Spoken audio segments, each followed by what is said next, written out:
Bonsoir, bienvenue à tous, bienvenue sur Watch TV, sur l'émission Andromag, l'émission 100% Android, tous les lundis de 20h à 20h30. Je suis Mathieu et je suis ravi de vous retrouver, et je ne suis pas seul, puisque j'ai mes amis, j'ai mon binôme éternel, Jason. Salut Mathieu, ça va ? Salut Jason, de rester connecté. Je le dis parce que c'est important, ça fait de la pub pour la chaîne. T'as bien raison. Mathieu, de rester connecté aussi. Voilà. D'ailleurs, on tient à vous remercier, on a dépassé les caps des 3200 abonnés. Un big up. Voilà, c'est vrai. Merci en tout cas à nos abonnés, voilà, et à ceux qui nous suivent. Et à ceux qui nous soutiennent. Et si j'aurais un petit truc à vous demander, c'est que Watch puisse suivre la même progression que Rester Connecté, même si on est bien au-dessus en termes d'abonnés. Faut vous abonner à Watch sur YouTube, c'est important, c'est un soutien, on s'y engage. Voilà les amis, salut Pierre-Alexandre de Technoïd. Ça, c'est mieux que la semaine dernière. Exactement. Ouais, on a quand même senti un petit D'accord. Une petite hésitation. Ouais, vas-y. On va se la comparer comme ça toutes les semaines, pas de problème. Allez, Pierre-Alexandre Technoïd, non, .fr, si non. Technoïd FR, directement. Technoïd FR, oui, non, mais c'est sur YouTube maintenant. Oui. Sur YouTube, il n'y a plus de site. Le site, c'est autre chose maintenant. Ok, donc, super. Un petit partenariat, ça avance petit à petit. Et Teddy, notre ami Teddy de l'école des fanboys, ce merveilleux podcast. Et je suis totalement objectif quand je dis ça. Voilà, un magnifique podcast. On est bien d'accord, tout à fait. Non, mais l'école des fanboys, donc ce podcast qui met en prise un fanboy Android que vous avez là ici dans cette émission, et puis un fanboy Apple et un fanboy Microsoft, univers perdu. Voilà. Ça, c'est ce que tout le monde essaie de faire croire pour Microsoft. Le Jurassic Park, on l'appelle. Voilà. Moi, mais bien plus important, Teddy, c'est avant tout les Lutins du Phénix, son association qui vient en aide aux enfants qui sont en cancérologie, et il leur apporte du bonheur, des robots, de la high-tech, tout ce qu'on aime. Voilà, et là on est sur un autre projet sur lequel on devrait communiquer dans pas très longtemps, parce qu'on a réussi un joli coup. Super, bon bah écoute, j'espère que tu auras l'occasion encore de nous en parler sur Watch, que ce soit sur Andromag ou sur iWeek, où de temps en temps tu reviens marquer ta patte à la pomme. Allez Jason, qu'est-ce qu'on a de beau au programme ? Au programme. Alors, au programme d'aujourd'hui, une émission, on va parler de pas mal de choses. Pierre-Alexandre va nous parler de Qualcomm qui a annoncé 2 nouveaux processeurs. Puis on va parler de HTC qui va toujours mal, qui fonce tout droit dans le mur. Ça te fait plaisir ça. Non mais non. Ah oui, j'aime ça. Comme on dit, on tire pas sur l'ambulance, c'est pas bien. Puis après on va parler de Oppo qui est mine de rien un très bon constructeur. On n'entend pas parler en France, mais voilà, ils assurent mine de rien. Et on va ensuite enchaîner avec le Motorola et leur futur haut de gamme, les Moto Z2. Dont on a parlé. On va parler surtout du Moto Z2 Play de Lenovo. Play, yeah. qui a été, que vous avez présenté la semaine dernière. Et après, on va parler des motos G5 et G5 Plus que tu tiens à la main. Exactement. Gold is best. Gold is best, yes. Voilà les amis, on a le programme et on va pouvoir enchaîner.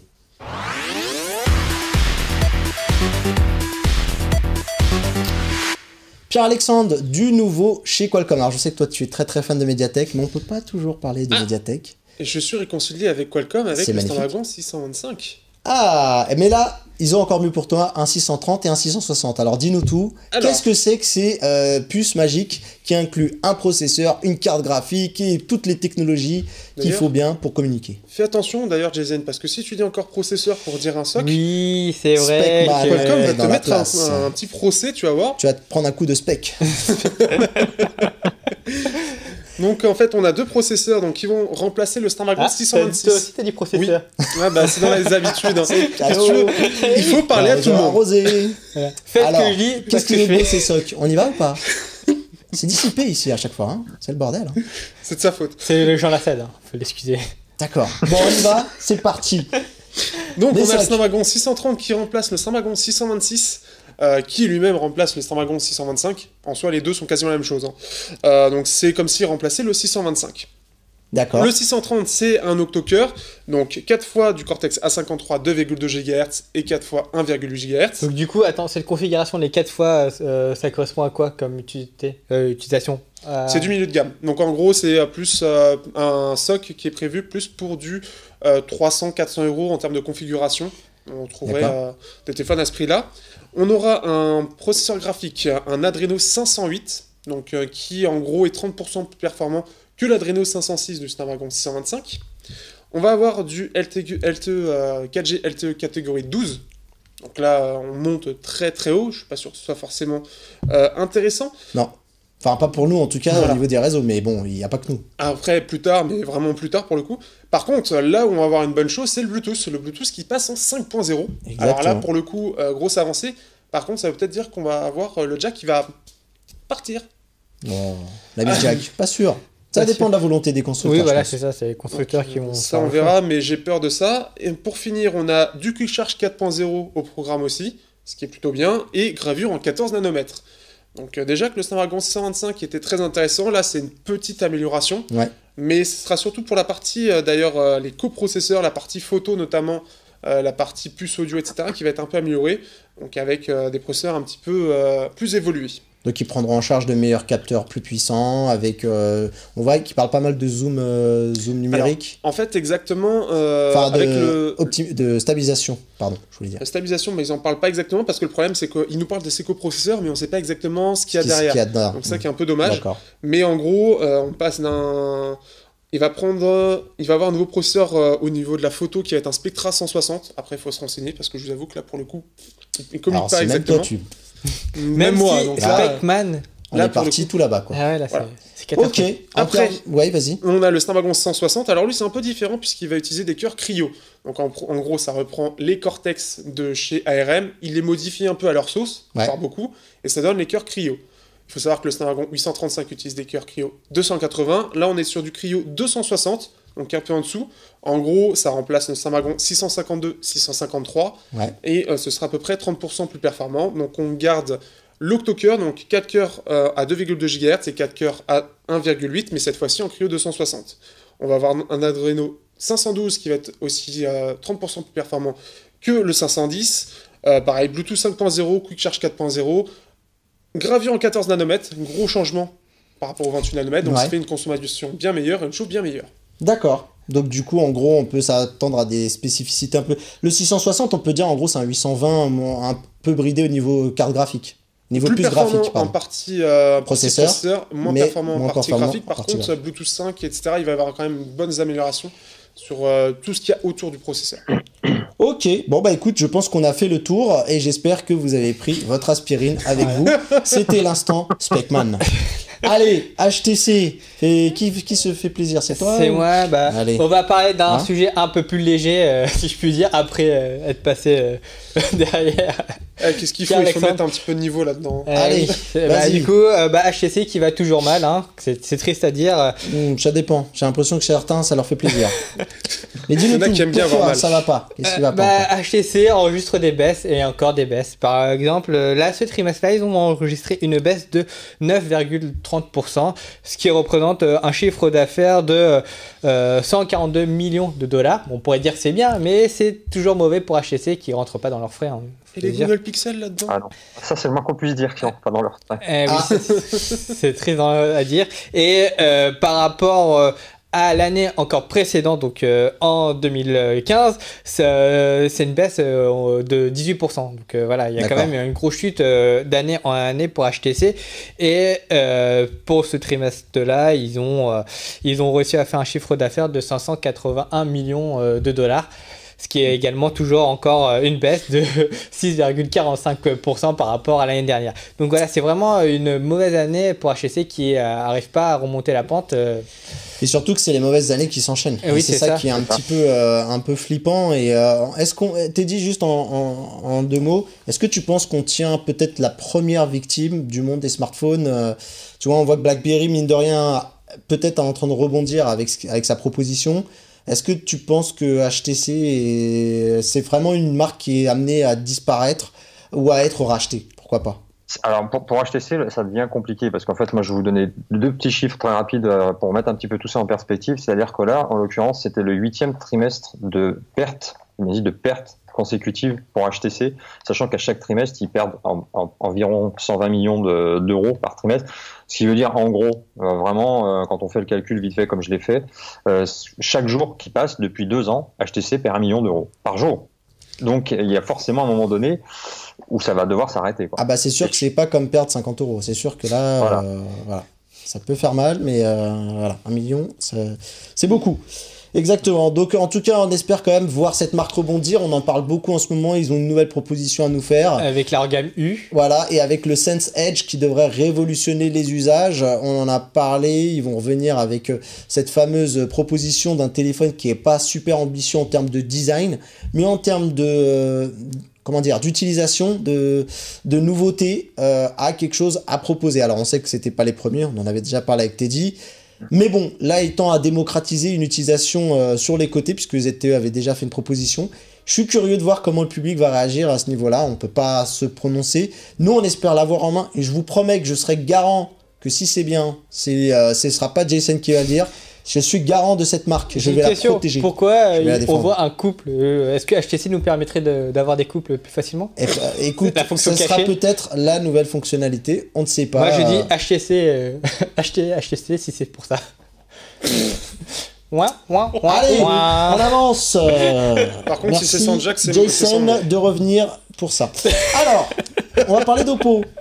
Ouais. Alors, Oppo, tiens, je sais que c'est une marque qui te tient à cœur, Teddy. Dis-nous tout. Oppo, c'est une marque que je connais très bien parce qu'en fait, j'ai même collaboré pendant 2 ans avec la marque Oppo, en fait, parce que via une association, j'avais d'une certaine manière parrainé une jeune étudiante. Mais t'as que des associations, toi, en fait. T'es l'homme aux associations. Ça fait longtemps, oui, que je suis dans le milieu associatif. Et donc, du coup, j'avais parrainé une jeune étudiante qui, ensuite, à la fin de ses études, est allée travailler chez Oppo. Et donc, j'étais en contact donc avec le service recherche et développement de Oppo pendant 2 ans, ce qui m'avait permis d'avoir en avant-première ce modèle-là qui était le Oppo Find 7, qui est sorti il y a 3 ans, qui était un modèle qui était vraiment avant-gardiste. C'était le premier au monde à avoir déjà un écran Quad HD, avoir la charge rapide, etc., etc., etc. Et c'est surtout Oppo, une marque qui est connue à la base pour être un excellent fabricant de matériel audio, donc forcément une marque qui m'intéressait. Ils ont un casque, le PM1, qui est considéré par l'EISA, qui est cet organisme qui note tous les produits audio hi-fi comme étant le meilleur du monde. Leur platine Blu-ray, je t'en parle même pas. Et donc du coup, j'étais intéressé de voir ce qu'ils allaient faire sur le marché donc des smartphones, et je suis assez vite rentré en contact avec quelqu'un que tu connais, qui est Lionel, qui est l'ambassadeur de la marque Oppo. On l'embrasse. Voilà. J'avais appelé une fois, s'il veut me rappeler, il n'y a pas de problème. Il n'hésite pas. Voilà. Et donc, moi, j'ai l'occasion de manger de temps en temps avec lui, puisqu'il est à Lyon. Et il y a 1 an de cela, moi, je lui ai demandé justement, tiens, le Oppo Find 7, quand est-ce que son remplaçant arrive? Et il m'avait dit, mon pauvre, je crois bien que ça n'arrivera pas, parce qu'en fait, Oppo a une stratégie complètement différente maintenant, qui est vraiment de se développer sur les marchés émergents. Et c'est ce qu'ils ont fait. Et ils sont partis donc plutôt sur les pays comme le Maghreb, le Nigeria, comme l'Asie du Sud-Est, le Brésil, etc. Et c'est une stratégie qui s'est avérée être payante, puisqu'aujourd'hui, Oppo vend énormément de smartphones. Ils ont le modèle qui est le R9S, qui est l'équivalent à peu près, en gros, d'un iPhone 7 Plus, mais pour la moitié de son prix, qui est devenu aujourd'hui un des smartphones les plus vendus au monde, quoi. Alors, Oppo, c'est vrai que n'est pas présent en Europe parce que c'est vraiment pas leur priorité. Ah, et pourtant, on les avait vus une fois, ils ont fait un passage en Europe furtif. Hein. Oui. Ouais. On les avait rencontrés, on avait vu leurs produits. Non, c'est surtout leurs départs qui sont furtifs. Moi, je peux te dire que nous, on avait une petite interview avec sur Rester Connecté et tout sur l'arrivée de Oppo en Europe. On était tous ouais, ils nous ont dit ranger les bras. Donc on a rangé les bras. Mais c'est du très très bon matériel, de fait. Oui. Oppo, en Chine, ils appellent ça le Apple chinois, en fait, Oppo. Et c'est vrai qu'ils font du très très bon matériel, aussi bien audio que smartphone, et à un prix qui est très intéressant, ce qui explique aussi sans doute leur performance. Pierre-Alexandre, a tiqué quand tu as dit Apple chinois. C'est-à-dire que là, au niveau du design ou de la surcouche, effectivement, c'est bien le Apple chinois et le Apple Android. C'est-à-dire que c'est essayer de se faire passer pour Apple, quoi, limite. C'est ça, oui, non, mais ils sont pas les seuls à l'avoir fait, d'ailleurs.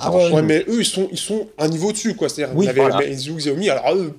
Mais après, j'ai envie de te dire, c'est une stratégie qui marche, hein, parce que nous, je peux te dire qu'on était tous un peu, ils vont se barrer, tant pis, ils vont se vautrer dans leur coin, on va plus en entendre parler. Alors, c'est pas ce qu'on souhaitait, mais entre guillemets, c'était ce qu'on craignait.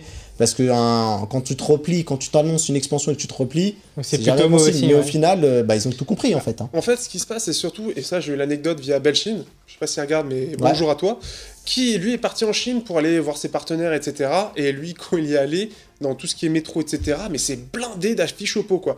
Ils sont à fond sur les affiches, sur le côté un peu féminin, etc. Et c'est ce qui fait que ça se vend comme des petits pains. Okay. C'est qu'ils bombardent d'affiches. Dernière petite précision par rapport à Oppo, c'est on le dit souvent dans les émissions, mais Oppo en fait appartient à un groupe immensément riche qui s'appelle BBK Electronics, qui regroupe à la fois Oppo, Vivo et OnePlus. Et à l'heure actuelle, si on additionnait les ventes à la fois de Oppo, de OnePlus et de Vivo, on n'est pas loin en termes de volume d'être le premier constructeur mondial. Enfin, pour BBK Electronics, c'est des chips qui sont vraiment impressionnants. À tourner la tête. En tout cas, du côté d'Android, Oppo, comme tu as dit, le R9 S est le premier smartphone vendu, enfin en termes de dans le monde d'Android. Oui, d'Android. Parce que le premier, en termes de vente, le premier smartphone vendu, c'est l'iPhone 7. Ça fera plaisir à Teddy et Benji. Et le second, c'est l'iPhone 7 Plus. Donc, écoute, tu m'as fâché. Non, on va parler d'autre chose. Mais en tout cas, attends, juste pour terminer, en quatrième constructeur, c'est Samsung avec leur Galaxy J. Galaxy J5 et ensuite J3. Oui, voilà, tout à fait. D'accord, bon, on passe à autre chose. Là, vous nous sortez la pomme à chaque émission, les mecs. Il y en a ras la casquette. On va parler de Lenovo, on va beaucoup parler de Lenovo, puisqu'on leur consacre un peu le reste de l'émission.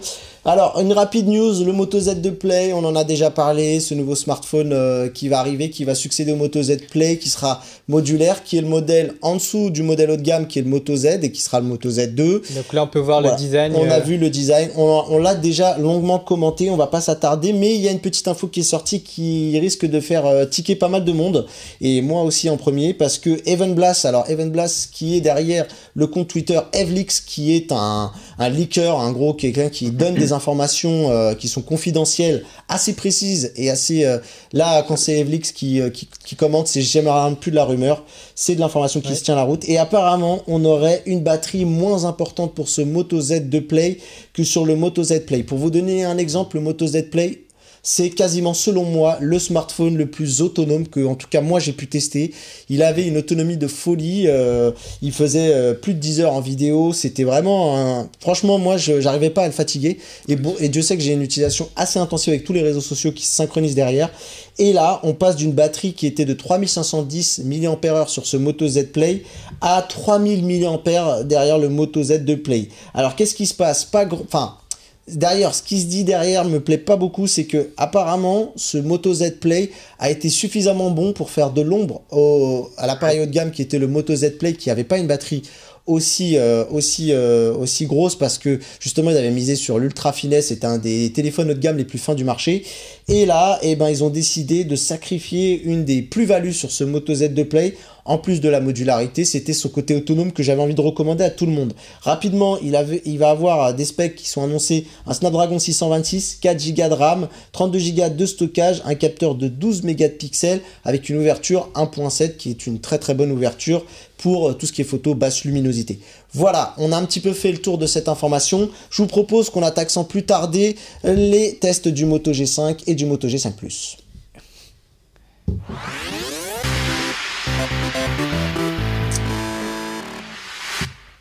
Alors, le Moto G5 et le Moto G5 Plus, donc le G5 Plus que j'ai ici entre les mains, ils ont été annoncés au Mobile World Congress. J'avais été les voir, on a une petite vidéo de prise en main sur Rester Connecté, des appareils qui m'ont beaucoup plu. On avait fait le test du Moto G4 Plus, on en avait parlé ici dans les plateaux de Watch, et j'avais fait un test un peu complet sur Rester Connecté, puisque Watch et Andromag et Rester Connecté sont complémentaires, les amis. Mangez les deux, c'est tout ce qu'il y a de plus bon. Le Moto G4, je me souviens que G4 Plus était resté sur une très très bonne impression sur ce téléphone, qui avait tout de bon entre guillemets, avait un bon écran, une bonne autonomie. Tu l'as d'ailleurs ici, le Moto G4 qui est ici. Oui. Et donc une bonne autonomie, un bon écran, un bon appareil photo. Bien entendu, on est sur un appareil milieu de gamme, on n'est pas non plus là en train de comparer avec les ténors du marché, mais je peux vous dire que c'était l'un des meilleurs rapports qualité-prix que j'ai pu avoir en main. Donc il récidive, et ce qui était très très drôle, c'est que sur mon test du Moto G4 Plus,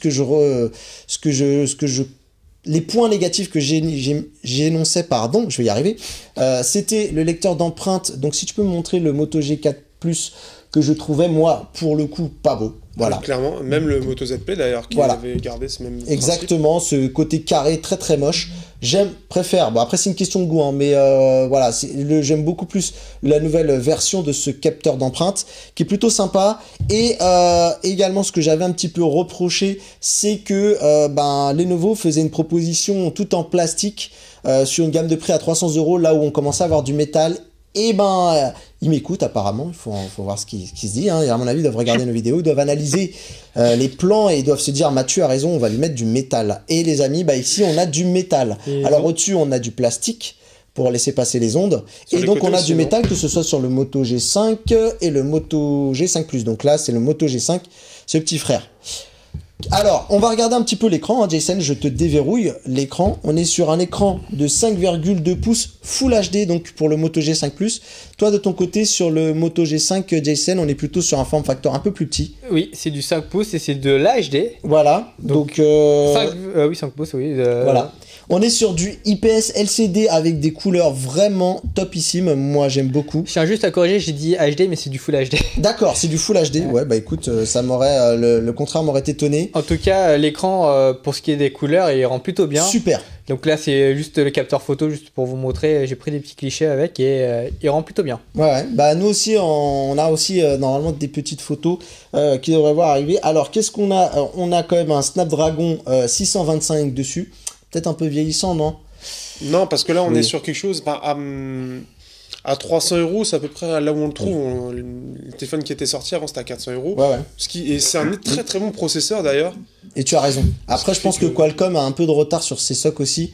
Qu'ils auraient pu, ils auraient pu mettre un 630, mais je pense qu'il était. Le 630 en soi, il apporte pas grand chose. Hein, et enfin, les apports sont vraiment minimes par rapport au 625.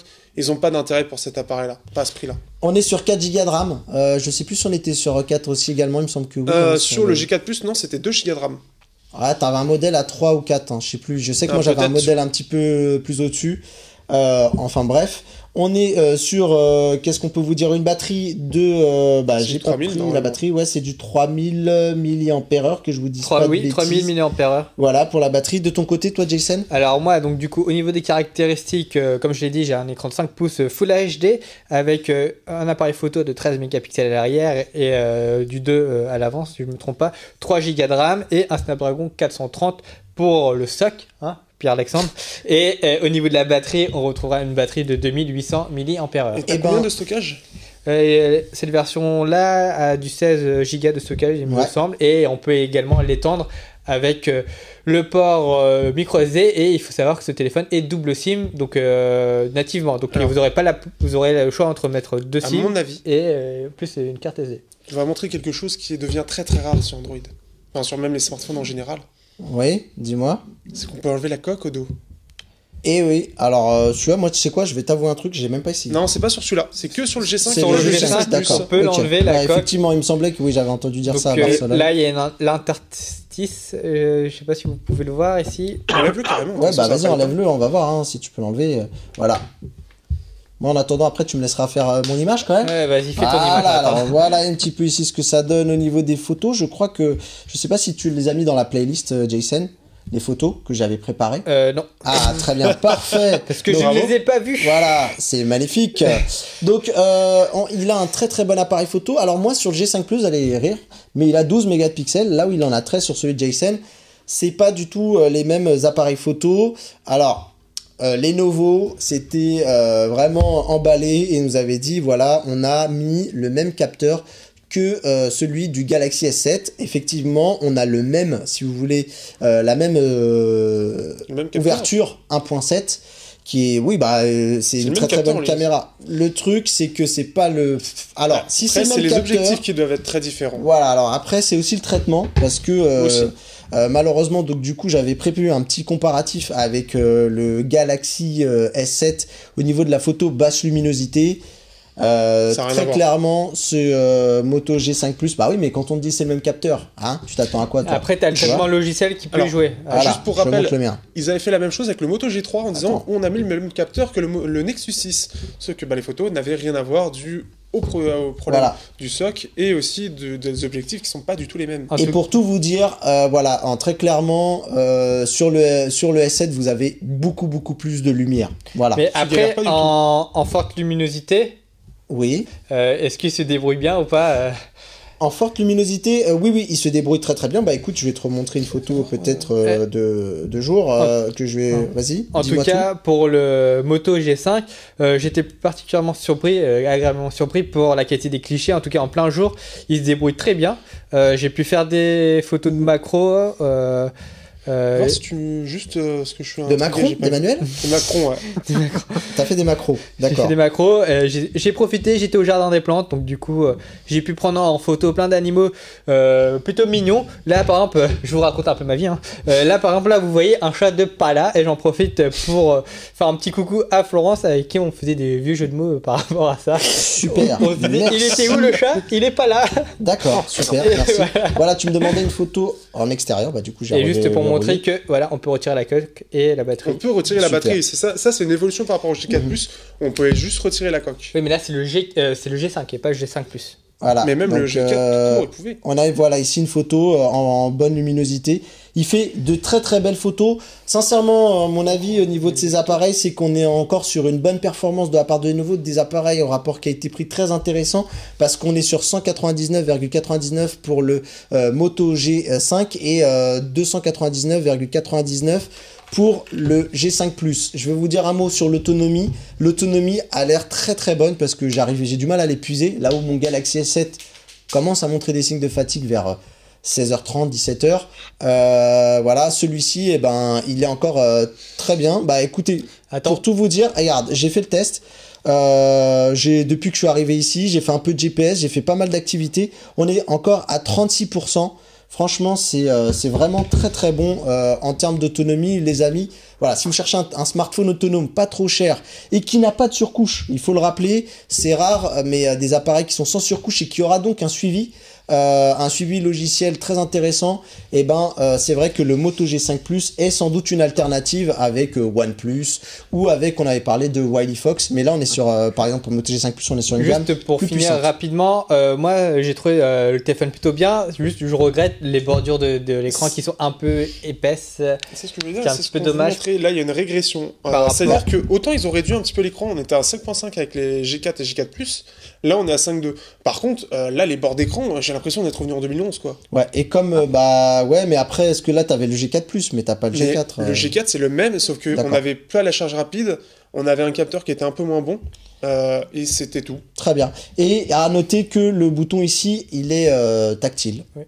Et c'est pas un bouton physique, donc il faudra utiliser les boutons logiciels. Je sais que certains n'aiment pas trop ça. Voilà, moi en tout cas j'en suis resté sur une très très bonne impression et je peux vous dire même, allez je vais vous montrer une dernière toute petite chose rapidement. Attends, je te propose de demander aussi à Teddy son avis rapidement. Bah rapidement parce qu'on a plus qu'une minute mon coucou. Donc voilà, et regardez le capteur avant, selfie, il est plutôt sympa. Voilà, donc Teddy un petit mot rapide, toi qu'est-ce que t'en penses de ces Moto G5 et G5 Plus pardon? Alors je trouve qu'effectivement les bordures d'écran c'est juste pas possible en 2017 comme ça, mais et voilà, moi je mettrais plutôt quelques dizaines d'euros en plus et je vais partir sur un OnePlus perso, voilà. Très bien, bon bah écoute, en tout cas moi je vous le recommande, le G5 Plus est vraiment très très bien. Je pense qu'on va en rester là les amis, je vous remercie Pierre-Alexandre d'être venu encore une fois. Merci à vous, toujours Teddy, un plaisir. Fidèle compagnon, mon ami, merci d'être là. Bah oui, tu vois, j'étais à Monaco la semaine dernière, demain je serai à Lyon à l'Open de tennis pour représenter Divacor et peut-être rencontrer Joey Tsonga. Et bah tu lui feras une bise et tu lui diras qu'il faut pas hésiter à regarder Watch TV, c'est important. Et de rester connecté aussi. Et de rester connecté toujours et de pas oublier le chèque des lutins du Phénix. Voilà les amis, on vous embrasse, on se dit à très bientôt la semaine prochaine, bye bye. Ciao, ciao.